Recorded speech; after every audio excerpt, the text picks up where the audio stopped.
Hello दोस्तों, मैं रोशन कुमार स्वागत करता हूं आपके अपने यूट्यूब चैनल टेक्निकल लाइफ 124 में। तो दोस्तों, आज हम लोग पढ़ेंगे आवेश, जिसको इंग्लिश में कहते हैं चार्ज। चार्ज आखिर ये चार्ज होता क्या चाहिए, जो समझते हैं पहले। चार्ज जैसे एक बात समझिए, जैसे कोई भी वस्तु है, जैसे यही एक वस्तु है, ठीक ना। इस वस्तु का जो सूक्ष्म कण, जो अणु परमाणु होता है, उनके बीच में आप जानते हैं, आप पढ़े होंगे 9th क्लास में या उससे पहले पढ़े होंगे कि वस्तुओं के बीच, ठोस वस्तुओं के बीच अंतर आणविक बल कम होता, ज़्यादा होता है, जिस कारण से वो एक दूसरे से अलग नहीं हो पाते। तो अंतर आणविक बल एक एग्जैक्ट आकर्षण बल होता है, ठीक। अब आकर्षण बल मतलब समझते हैं, जैसे जो सूक्ष्म कण होते हैं, जिस बल का आकर्षण बल या विकर्षण बल का सामना करते हैं, उसी को ही कहते हैं चार्ज। हर एक वस्तु का कुछ न कुछ चार्ज होता है। जैसे इस वस्तु में देखा जाए तो नंबर ऑफ इलेक्ट्रॉन जितना रहेगा ना, इलेक्ट्रॉन की संख्या जितना होगी, उतना ही उसी के साथ चार्ज उसका डेवलप करेगा, उसका चार्ज बढ़ेगा। जैसे कि समझिए सिंपल सा बात, किसी वस्तु का चार्ज उस वस्तु में कितना इलेक्ट्रॉन है उस पर डिपेंड करता है, ठीक। चार्ज का फॉर्मूला, चार्ज को इंग्लिश में कहते हैं इसे, it is an imaginary phenomena. It is an imaginary phenomena. English वाले बैठ जाते हैं, पहले समझ लीजिए, फिर हिंदी वाले को बता देंगे। इमेजिनरी फिनोमिना बाय व्हिच, एक second, sorry, by which any substance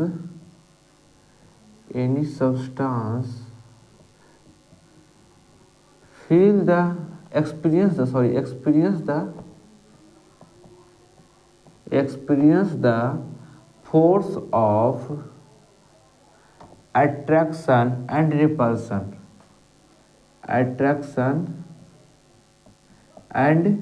repulsion is called charge। अब बोलिएगा कि सर ये अट्रैक्शन और रिपल्शन क्या चाहिए, तो बताते हैं, एक सेकंड। जैसे चुंबक लेते हैं, ठीक, चुंबक को देखिएगा, दो को आपस में सट, ऐसे अलग अलग ध्रुव रहेगा तो आपस में सटाइएगा तो सट जाता है। एक दूसरे को अपनी ओर तीरना ही आकर्षण बल कहलाता है, और एक दूसरे को अपनी ओर से दूर करना ही विकर्षण बल कहलाता है, ठीक। तो कोई भी सूक्ष्म कण यदि इन दोनों का सामना करता है तो उसे चार्ज कहते हैं, ठीक। हिंदी वाले लिख लीजिएगा, बोल देते हैं, यह एक इमेजिनरी यानी काल्पनिक घटना है। यह एक काल्पनिक घटना है जिसके द्वारा कोई भी सूक्ष्म कण, पदार्थ, अणु, परमाणु, क्या चीज सामना करता है। किसका सामना करता है? फोर्स ऑफ अट्रैक्शन यानी आकर्षण बल और विकर्षण बल का सामना करता है, उसी को ही कहते हैं चार्ज, ठीक। आवेश, इसको हिंदी में नाम है आवेश। इसको डिनोट करते हैं, हिंदी वाले लिखिएगा, इसे डिनोट करते हैं, इंग्लिश में लिखिएगा, it is denoted by Q, capital Q लिखिएगा, ठीक। इसे कैपिटल क्यू से सूचित करते हैं। एक फॉर्मूला होता है Q बराबर NE, ठीक। N बराबर होता है नंबर ऑफ इलेक्ट्रॉन, N बराबर होता है नंबर ऑफ इलेक्ट्रॉन, यानी इलेक्ट्रॉन की संख्या कितनी है, ठीक। और E बराबर होता है -1.6 इंटू 10⁻⁻19 कूलम। याद रखिए, यह जो I है वह सिर्फ ऋण आवेश पर, आवेश दो प्रकार का होता है, ठीक ना। एक होता है धन आवेश, एक होता है ऋण आवेश। तो जिस पर ऋण आवेश रहता है वह इलेक्ट्रॉन रहता है, ठीक, और जिस पर धन आवेश रहता है वह प्रोटॉन रहता है। तो यह जो माइनस है वह सिर्फ आवेश की प्रकृति को दर्शाता है कि आवेश ऋण आवेश है या धन आवेश है, ठीक। अब यहाँ पर मान लीजिए कि इन दोनों का ये डाटा हम लोग को मालूम है, तो हम लोग आवेश का मान आसानी से निकाल सकते हैं। लेकिन ज़्यादातर क्वेश्चन ऐसा नहीं आता है। क्वेश्चन इस प्रकार से पूछता है कि एक कूलम्ब में, आपसे क्वेश्चन पूछेगा, एक कूलम्ब में इलेक्ट्रॉन की संख्या कितनी होती है? इलेक्ट्रॉन की संख्या कितनी होती है?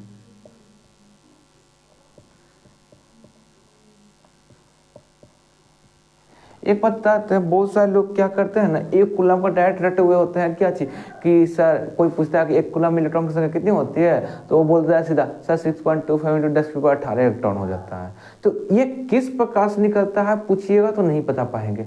तो ये किस प्रकार से निकलता है वो हम आपको बता देते हैं, सुन लीजिए। जैसे देखिए एक कूलम है, आपको इससे पहले हमने बता दिया कि इसे क्यों से सूचित करते हैं, लेकिन इसका ए सही मतलब भी इसका ए सही मतलब कूलम होता है, ठीक है, कहीं पर नोट कर लीजिएगा। इसका ए सही मात्रक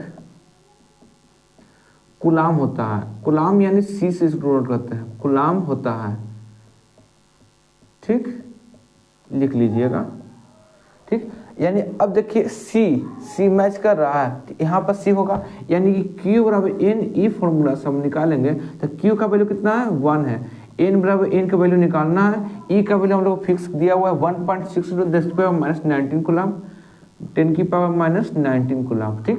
तो एन का वैल्यू निकालना है, एन बराबर क्या हो जाएगा 1/1.6 × 10⁻−19 हो जाएगा, ठीक। अब इसको सही से सरल कीजिए तो क्या हो जाएगा, एन बराबर लिख सकते हैं 1/1.6 × 10⁻19 लिख सकते हैं। अब इसमें से एक 10 हटा लीजिए, पहले ये देखिए पॉइंट ऊपर से हटाते हैं, यहाँ 10 हो जाएगा, ठीक। अब ये क्या कीजिए, इसमें से भी एक 10 निकाल लीजिए तो क्या हो जाएगा 10 × 10/16 × 10⁻18 हो जाएगा, ठीक। अब यहाँ पर क्या कीजिए 100/16 हो जाएगा गुने 10⁻18। अब इसको आप सरल कीजिएगा तो आपको आएगा 6.25 × 10⁻18 इलेक्ट्रॉन। यानी कि हम लोग सीधा यही जानते हैं एक कूलम में इलेक्ट्रॉन की संख्या 6.25 × 10⁻18 इलेक्ट्रॉन होता है, ठीक। तो आज के सेवा यहीं पर रखते हैं, अगले वीडियो में फिर से हम लोग दूसरे लेक्चर पर आएंगे जल्दी ही। धन्यवाद।